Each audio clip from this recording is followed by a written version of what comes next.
কিছু মানুষ তোমার জীবনে এসে এমনভাবে সব কিছু ভেঙে দিবে, অথচ কোনো এক সময় তারা তোমার সাথে অনেক ভালো ব্যবহার করেছে, অনেক সুন্দর মিষ্টি ভাষা ব্যবহার করে তারা তোমার কাছ থেকে অনেক স্বার্থ আদায় করে নিয়েছে। আজ তাদের স্বার্থ পুড়িয়ে গেছে, আজ মনে হচ্ছে তুমি সব থেকে বড় অপরাধী। তারপর এখন এমনভাবে অভিনয় করবে যেন কষ্টটা আসলেই তুমি তাদেরকে দিয়েছ।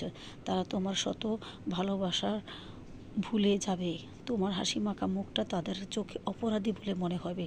তোমার প্রতিটি আত্মত্যাগ বিপদের বন্ধু হয়ে প্রতিটি কাজে সাথে যুক্ত হয়ে তাদেরকে সহযোগিতা করা, সাহায্য করা, সব কিছু তারা ভুলে যাবে। তোমার কাছে সব কিছু নীরব কান্না হয়ে যাবে একসময়। তাদের কাছে শুধুই অভিযোগ হয়েই দাঁড়াবে তুমি, কারণ তুমি তাদের বিপদে ছিলে। স্বার্থপরের মতো তোমাকে ইউজ করেছে। এখন টিস্যু পেপার যেমন মানুষ ইউজ করে ফেলে দেয়, তোমাকেও সেম ইউজ করে ফেলে দিয়েছে। তাই তাদের কাছে শুধু তুমি অভিযোগ হয়ে থাকবা, তুমি ভেঙে পড়বে, অথচ তারা চোখ তুলে ভুলেও একবার তাকাবে না। তারা বলবে তুমি বদলে গেছো, তুমি অন্যরকম হয়ে গেছো, তুমি স্বার্থপর। তারা যে করেছে সেটা তারা মনে থাকবে না, তাদের ভুলে মনেও আসে না। এই পৃথিবীতে এমন কিছু মানুষ থাকে যারা নিজে আঘাত করে, নিজে কষ্ট দেয়, কথা বলে, তারপর তোমাকে অপরাধী সাজায়। তারা ভুলেই যায় তাদের কত সুখের জিনিস, সুখের শখের সময় বা স্বার্থ তারা আদায় করেছে তোমাকে দিয়ে। আজ তাদের আর প্রয়োজন ফুরিয়ে গেছে, আর সব নিঃশেষ হয়ে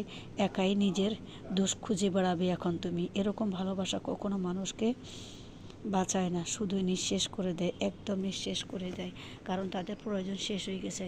আমাদের সবারই চারপাশে এরকম কিছু মানুষ থাকে যারা সব সময় অন্যের কাছ থেকে স্বার্থ আদায়ের জন্য শুধু স্বার্থপরের মতো তাদেরকে ইউজ করে, আর সব সময় তাদেরকে আঘাত দিয়ে কথা বলে, আর নিজেই বলবে সে দোষ করেছে। সে কিছুই করে নেই, সব দোষ তোমার হবে। আসুন সবাই সব কিছু ভুলে যাই, সবাই সবার সাথে ভালোবেসে আজকে মরলেই কালকে কিন্তু শেষ। ভালো থাকুন।